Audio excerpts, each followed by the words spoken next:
Welcome, everybody. We're here with another episode of Love and Heartbreak, Real Estate Unfiltered. Today I'm joined by Christian Rogers, who's a really outstanding agent in the business. He's been in the business 17 years, sold more than $650 million worth of real estate.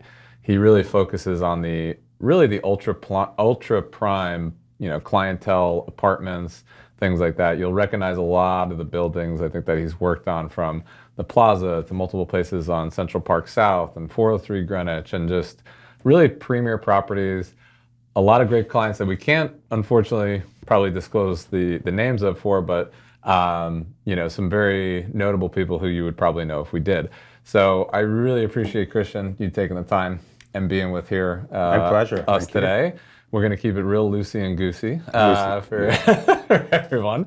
So just maybe you could walk us through, because I know a little bit about your background. You actually came from, even though you worked this ultra prime, market, you didn't come from that. You weren't born into that, and you had like kind of humble beginnings. So maybe tell us a little bit about that and connect the dots from A to B. How'd you get there? Sure. I was born in a small mining town in the northeast of England to a British father and Italian mother, who every day for my life said, "You were born in this awful bed that looked like a prison cell bed." And so I have this image of this incredibly bad place where olive oil was used as a pharmaceutical. Really? So my mom would go to the pharmacy to buy olive oil for our salad. But make a big jump forward. We moved to the States. We actually moved back and forth many times. But the story starts, it's a New York story. I found myself to be very lucky to work in a great restaurant in the West Village in the heyday of the beginning of the transformation of the West Village. And I'd say that everything I've done in New York City, and like many people in real estate, I've had 2-3 different careers. So from art to my degree is in architecture, but I was always sort of an aspiring artist in some sense, and so I worked as art director, graphic designer, and that transitioned into fashion merchandising, which then transitioned into, believe it or not, real estate. And all of this happened around the nucleus, which was this restaurant in the West Village, and it was a fabulous place. It was the kind of place where people of note would come to feel safe and under the radar and taken care of.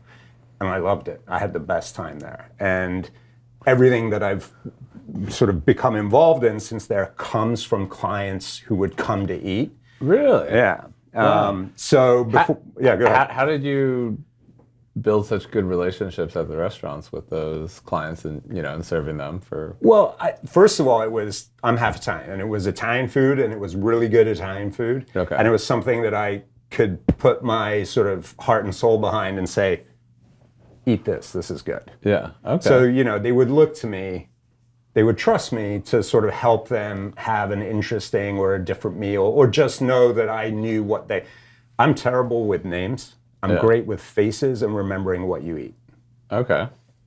Like, I will walk around the West Village and see clients from, this is now 20 years ago, and I'll be like, black linguine with squid, Like, literally, like, don't remember your name, but I remember what you and that moment at the table and what you're eating. Wow. And so much came out of that, and I was lucky enough to have the ability to put, not intentionally, but all my experiences sort of came together. Being international, speaking multiple languages, moving to the States, going to architecture school, deciding after reading The Fountainhead that I didn't want to be an architect, but keeping some of those aspects, being able to deal with people in this sort of very special environment. And then that transition to one day, someone who used to come after his showings at 10 o'clock at night, scooch in on his motorbike and say, "Hey man, can I get a pasta and a glass of red wine?" And we'd take care of him. And then 8 months later, sort of said, "Christian, have you considered, I think you'd be good at this. And that's how it all started. Wow. Very cool. Very cool New York story. What I love about that, and I was having a conversation with someone, who was in the early part of their career last week, and I was saying, look, there's so many transferable skills, and I think like on the look back, that's so much easier to see how all these things parlayed. Sure. And when you're starting off, people don't always know it. Obviously, you've probably we talked about you've had a lot of success stories. You swam through the waters of navigating the restaurant business and parlaying all those transferable skills to the real estate business. But obviously, we know this business is not all sunshine and rainbows and roses. So there's a lot of unexpected things that happen. So I mean, and a lot of times that can be even more magnified when you're working with certain levels of clientele. So I think you have some instances like that where maybe didn't swim so smoothly. Absolutely. I mean, I think it's inevitable, right? In any business, in any, it's part of life. So I think the biggest one was actually right as the market was turning to the upside in 2019. I had a number of significant deals lined up, and yet personally we were making a transition. My family, we were making a transition, and I was pretty confident that within Q1 the rest of the year was going to be taken care of. So January, February, and I was literally getting ready to have contract signing conversations, and I'll never forget, stock market takes a massive dive on March 9 on the COVID news. And March 11, our school, my daughter's school says, nope, you're not coming to school. And March 16th, we were locked down. And everything just evaporated. And honestly, it was a moment where we face challenges. We always face challenges in this business. I think it's part of what we're we know that we're going to be facing. But sometimes, you face a wall where you just don't have any answers anymore. And it was the hardest, but one of the most liberating and important experiences of my life. Absolutely. Yeah. That's great. Yeah. So you had a deal particularly at a pretty high ticket, place that you had to navigate through and still pretty unexpectedly get done. So maybe you can share a little bit about that. So I think one of the things is I always had a sense of this is what you do, this is how business gets done, that this is, we had a good track record, and, there was the data to back up this is how things should go, right? Need to go. And all of a sudden, though, we find ourselves in lockdown. And I get a call from a colleague who says, Christian, I have someone really interested in your property at the plaza. And I'm like, yeah, but how are we can't show. They can't come, you can't go, how are we going to do this? There's no way to do this, my mind immediately. And he said, listen, don't worry. I've got an idea. I'm going to get on a video call with him, and one of the staff is going to hold his phone inside the apartment on a video call with us. I just did a deal on the neighboring apartment. They know me well, they trust me, et cetera, et cetera. And my client's in Mexico, but really wants this apartment. So I said, sure. That was the moment where I let go. And they do the call, and literally, a few hours later, he said, okay, here's the number, let's do it. Call the seller. I said, listen, we've got two options. We can wait to get through this whole COVID experience that none of us know what the outcome is, or here is a number which actually, given the circumstances, my suggestion is you've got a pretty good outcome here, but it's completely up to you. Christian, let's do it. 2 months later, we're closed. And what was important about that is every possible scenario, if you'd asked me to put money on that as a way of getting a deal done, as a way of showing an apartment, as a possibility, it would have been shut out of my mind. Like, not even. Your previous self would have never even entertained virtual In a million showing years. to Yeah. So And even, by the way, we were already in the kind of, oh, well, we should probably, are we allowed to get someone in to Matterport this? It wasn't like a deal's going to be made. It was like, do whatever we can. do whatever we can, desperation. But this was, and the important piece of it, and it's inferred our business, my business since then, is I don't always have the answers. I don't always have to have the answers. What I have to stay with is sort of what is my North Star psychologically, emotionally, physically, for me, for my family, for my team. And sometimes the answers will present themselves in ways you're not expecting. And that's where things become interesting and rich and can really infer how you do business going forward. Yeah, and I was having an interesting conversation this morning even with my wife. Is like, how can we think differently about things without it taking like a pandemic to, Sure. Cause some of that change, which is a really interesting, I think, psychological project. And I want to come back to the North Star thing, and I just want to like hang on the trust here for a minute, because I think, in order for both of those clients to pull off that transaction, both parties had to have a really high degree and high level of trust, Sure. In you, even though you're trying new things out, you're talking about the North Star. There's a lot of things in this business, and I'm going to come back to both of those, like conceptually, that are going to just try and throw you or might present pretty poorly to clients. Like, I know you've, in terms of like showing like a duplex, and maybe you can share something about that, where things happen and like, by all means, you'd think things like that might break clients' trust, but I know what's maybe like that specific story. That's one of those, like, it sort of should be on reality TV, but it's one of the sort of everyday things that we end up dealing with that is like, you can't make this stuff up. So every day, maybe every other day. Maybe every other day. But every day, what I mean is that probably every agent has had a similar kind of experience. And it was funny. It was a duplex downtown that had a swimming pool, and it had 3 sort of massive bedrooms and private swimming pool to the apartment. Private swimming pool to the property, and it was being rented out at a really high number by these 3 young gentlemen who were, you could just tell they were on the trajectory of becoming, New York City masters of the universe kind of thing. New York City, yeah. And we would always go, and in this case it was just me, and like 45 minutes before, and start cleaning up and just like putting stuff in the dishwasher, just really getting the place. This was a multi-million dollar property. And of course the seller trusted us to have it show its best, but was getting this great cash flow from having tenants in place. So it's always, a bit of a double-edged sword. So I'm doing my thing and I'm cleaning up, and usually involved like picking up towels from the relevant bedrooms and bathrooms, and I'm picking up a towel, and all of a sudden I stand up, and there's this beautiful woman who is just in her glory. And she comes out and she goes, "Oh, should I leave? Is it okay?" I'm like, no, you're fine. You just stay. You're fine.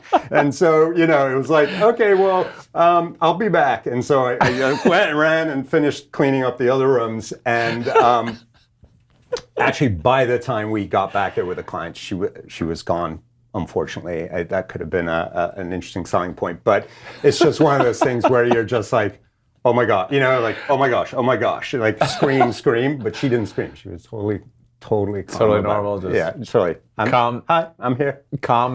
Great. Calm in the glory. Yeah. So those clients didn't even really know any of that stuff that got on prior, because you had cleaned up and done all that stuff, and didn't rattle you or anything. It was just like, that's okay.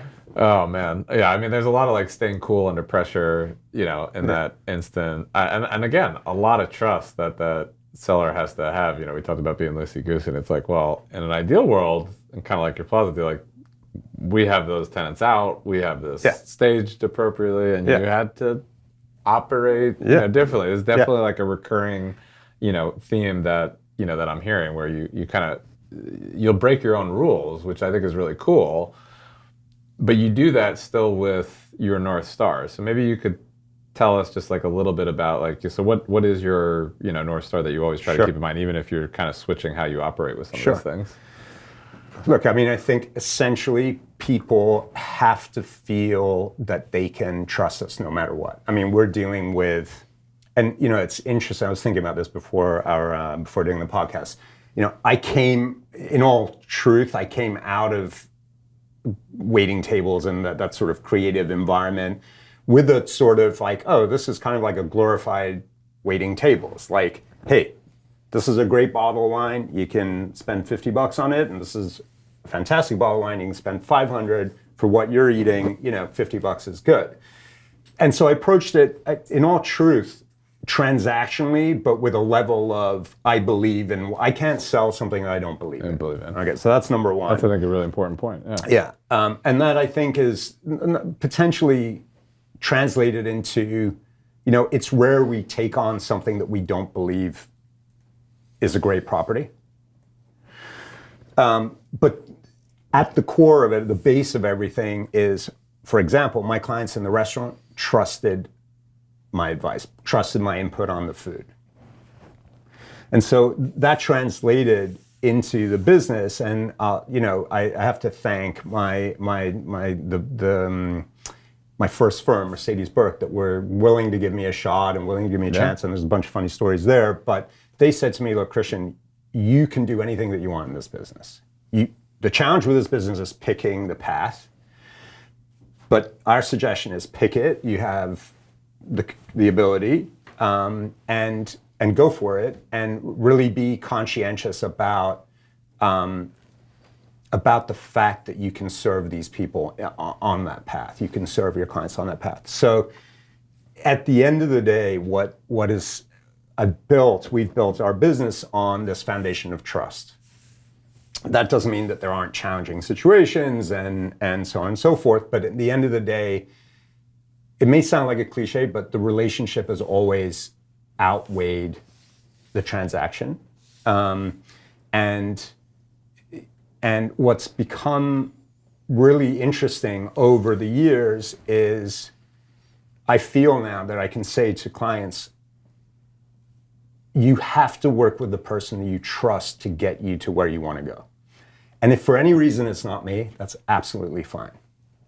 You've got to find that person. If it's me, we'll put everything behind getting you to where you want to go.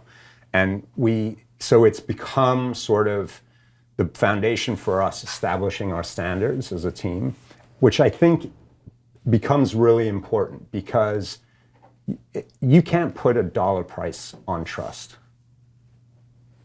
It's not something you can just quantify in dollars or in a percentage or a fee or anything else. It's a sort of, you have to feel it. It's a feeling, and it becomes what, in the end of the day, allows my team and I to sleep at night and say, hey, we did absolutely everything we could, and the clients feel that they're taken care of. Yeah, what I love there is the common theme throughout is like you really believing what you're selling, and what I hear is that really helped inform you what the right path was, and that wasn't necessarily the path you saw everybody else taking, if I read between the lines there. Right? It was you knowing that, like, I have to believe in this, I have to believe in the product, 100%. and that's where I'm going to go. And that's a hard thing to do because I think a lot of agents, business owners, see people doing different things and think that that's what I need to do, to be successful, without acknowledging their own strengths, their own path, and we see that quite a bit. The relationship, standards. I think, for the agents who are on your team or other agents, I mean, is that the most consistent thing you talk about or advice for, other, agents out there? Or is there another piece of like, hey, if I was to tell my younger Christian, maybe you should have done, this a little bit differently. Is it along those lines, or is there anything else that kind of comes to your mind? Yeah, I mean, I think there are three main things. One is the amazing opportunity we have, particularly in New York City, is we can really get out of this business, this industry, anything that we really want. I mean, we deal in price points that are the 1% of the 1%, right? So I don't think I could do this in a different market.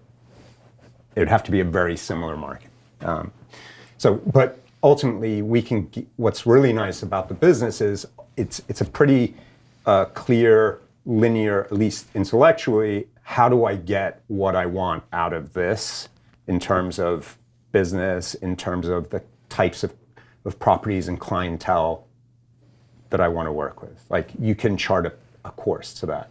So I think that's important to articulate. And it was the first piece of advice that was given to me. What do you want out of this? Pick the path. The second is the relationship outweighs the deal every time, every single time. Potentially even finding yourself in a situation where you're like, there's no deals coming down the pipeline.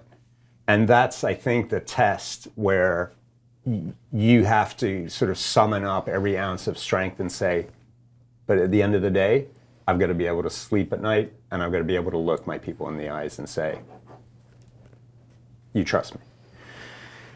The last one is my advice. I think because of that path, because of the trust particularly, and in this particular instance, I'm borrowing from what I'm learning from the likes of Steve Scholl and Chris Voss. I think we've been, as an industry in the whole, we're not given a lot of time to digest our own sense of self-worth. So, it becomes very immediately a transactional business. And that gets us away from what I was saying before, which is it's very hard to put a dollar price on trust. Like, it's very hard to pin a number to that. So if we can establish these foundations for ourselves, and the other foundation, honestly, the hardest thing in this business is consistency. Consistency in making the relationships that are based on trust. If we can do that, regardless of whether we're closing up a deal or starting to work with a new customer or doing marketing, all of that stuff is kind of like this sine wave of up and down. I think that what I've seen is the more consistency I put into developing those relationships and maybe finding, a new person to connect with a day, a week, a month, whatever it is, then that consistency pushes past the sine wave. The final thing I'm really understanding after all these years, believe it or not, is this isn't a waiting gig. This isn't like show up and, do a good job and you make your tips and maybe you're here for 2 years, maybe you're here for 3 years, maybe you're here for 5 years. I mean, I waited table for more than 10 years. But it really is. It becomes a career. And so the sooner you can look at it in the long view, the sooner you start operating from a series of foundational principles that I promise you will serve you over the long run. I know it's hard in the short term, but in the long run, it's much more sustainable. Yeah, I'd say the most common question I get from anyone new starting in real estate is, what makes one person successful and not another? I'd say that CEO mindset, that entrepreneurial mindset, right? Like waiting tables, you're going in, you're punching a job and, getting paid. But having that entrepreneurial, mindset is so key. And the agents who get it, you see have a lot of success. I love what you were saying. It's one thing to talk about the relationship being more important, but until you actually give someone advice that truly pulls money out of your pocket, but it's best for them, the more experiences you have like that, I feel like they build 100%. They build that self-worth of like, you have that self-worth. And, in regards to trust, it's like, if you're going into surgery or anything major or anything like that, like, if everything's going fine, good doctor, okay doctor, things like that. But until things like really go bad, you know, that's when those those the time litmus frames test. of Yeah. litmus test of like that's when you really know that aspect about trust. So I think those are great things for for agents to know. Besides just the trust factor for the clients and how much that's worth and the value figure, with that. If I'm a client looking for New York City property in this ultra, net worth, I mean, that might seem really intimidating or scary, to them. Maybe it's not because it's to them it's not as much of a thing as it is for people that they're spending more of their stuff and this is their biggest asset. But how is the advice that you would give to ultra high net worth versus sort of like the standard clients? Like how's that different, or is there some similarities between the advice in terms of prepping and getting into this marketplace? Do you mean for agents who want to move into the different markets? For the client. Your most common advice, like one of those people, they first call you up on the phone, you're giving New York City advice, like, Christian, what do I need to know? What do I need to prepare upon? What's your most kind of frequent conversation with one of those clients?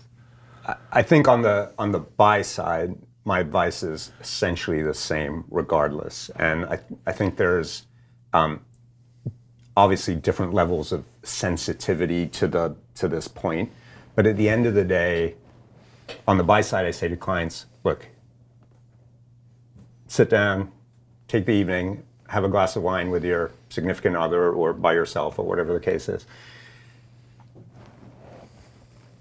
When we put our offer in, at the end of the day, the number that we submit as our final number, it has to be a number where you would feel excited that you won the bid, that you got the property, or completely okay that someone outbid you. That's the number. It's your walkaway number. That's it. I can't decide that number for you. You have to be able to decide that number. I can give you the context of ultimately what the market says, but within that context, it's really an individual thing because the price of the property is what someone is willing to pay for it. How do because for some of these ultra high net worth, it's like monopoly money to some of these people. Yeah, so like how do they work through that equation for them? Well, some people just say, I want it, and okay, yep, let's put it in at this price and see what happens. And there's a bit of back and forth, and then it's like, okay, this is my number. If we get there, good. If not, good. It can be as simple as that. Some people, even though they have it, they can be more logical about it. Other people will just... I think one of the greatest pieces of advice I got in this direction was with an ultra high net worth person, they obviously have the wherewithal to buy what they want. Right. And what they want you to do is to rationalize their emotion. And that was from Sean Osher gave me that piece of advice a number of years ago when my colleague and I, Emily Bear, locked ourselves into our office and basically did like a 3-day dissertation on the rationale behind a $50 million purchase. The really interesting thing about that transaction is we didn't know that during that time, the buyer had actually had dinner with the seller because they knew each other and negotiated the deal. But what was important for the buyer was just make sure I'm not doing something completely stupid. Got it. He never said that, but at the end of the day, when we came up for air, I got a phone call from the sell side saying, Christian, we have a deal. And I said, I haven't given you an offer yet. He said, well, as of last night, we have a deal.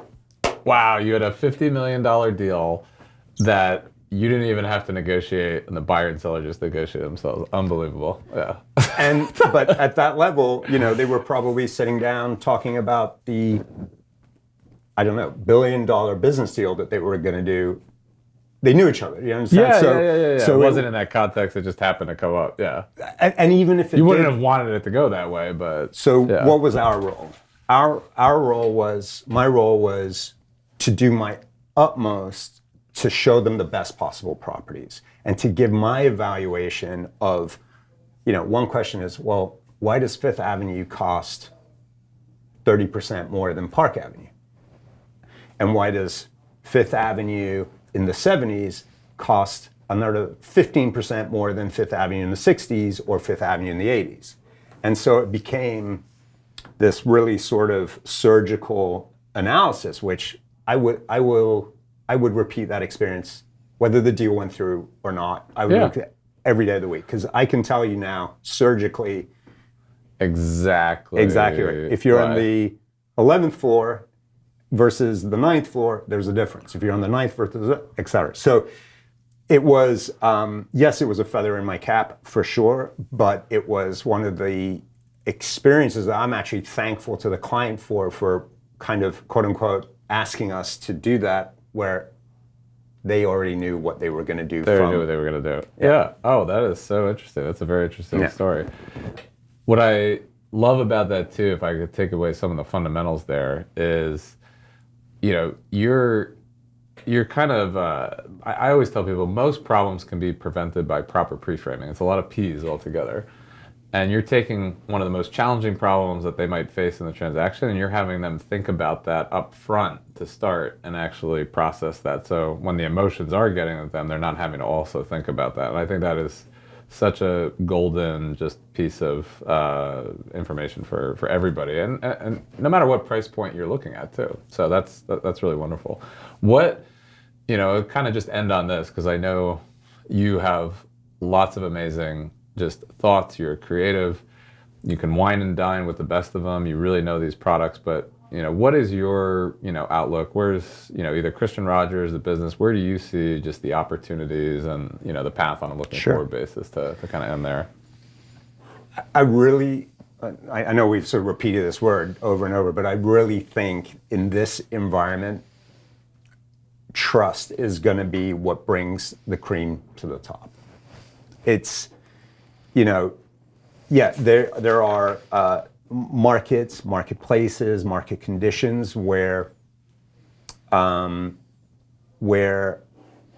potentially other mechanisms will function and will work. But in the end of the day, the transition I've made in terms of how I look at the business is, we really are dealing with, whether we're talking about a billionaire or someone who's buying something for $50,000, $100,000, okay? We are really dealing with one of the 5 most important experiences, events in, I don't mean transactions, I mean events. Life events. Life events in people's lives. So in the end of the day, we're dealing with emotions. 90% emotion, maybe 10% rational, maybe 10% numbers. Yeah. And so in the end of the day, I think that we have a huge opportunity as people in the industry to say, you're going to work with me because you trust me. And I'm going to do everything in my power to get you where you want to go, emotionally, rationally, physically, right? This is a part of your life. Whether it's your first home or your 5th home or your 4th pied a terre or whatever, it's a part of your life. So I think the opportunity is to say, and in exchange for that, I value myself in this way, and I have my standards. We have our standards, which are, there's a process, there's an evaluation that happens. There's an evaluation in what you need. Where does that fit into the market? Whether you're a buyer or a seller, it doesn't matter. It's the same thing. And so this is, a real estate transaction is possibly one of the most complicated processes, particularly in New York City, particularly if you get into co-ops or townhouses or where you need someone who's on your side. And I think we've got a huge opportunity to position ourselves that way. And it's sort of like, if you want to buy you can go buy a car on Carvana, or you can go buy a car online, okay? That's fine. When I go buy my Ineos Grenadier, I'm not going to buy it online. I'm going to go look at the thing. I'm going to touch the thing. I'm going to talk to the guy. I'm going to say, listen, these are my questions. And based on what I get back from them, I'm either going to buy the thing or I'm not. Yeah. So I think that's, where it's at. It's ultimately, I'm not going to sell you a bad bottle of wine, because I know the taste in your mouth is going to stay there for Much longer than the meal that you're having right now. Yeah. So that's the best analogy I think I can. I love that. Since you have said, since the first moment you said that money can't buy you trust, I have literally had the Beatles song playing in my head. Money can't buy you, love. It can't, Same, exactly. Yeah. So money can't buy you trust. So that is I think totally gonna lead with the episode title here, and I think a great way to kind of summarize a lot of the points that you hit on. So a lot of gems, a lot of great stories, from Thank you. swimming pools to the plaza to I don't think The 3 Ps, pool, plaza, and we're going to find something else. Pool plaza, and a couple sellers negotiating a plush deal at 50 million. So I'm sure I would love to get more and more stories. I'm sure we'll have some more time again with this. So thank you for taking the time. Thank you. Appreciate everybody who listened to this week's episode of Love and Heartbreak, Real Estate Unfiltered. We got some great insights into really the high-end, ultra luxury net worth. We'll be back next time with some more great stories. If you like this, please share, like, subscribe, do whatever you do on all those channels. Money can't buy you a lot of things, but maybe if you work with Christian Rogers, it can buy you trust. So take care, everybody.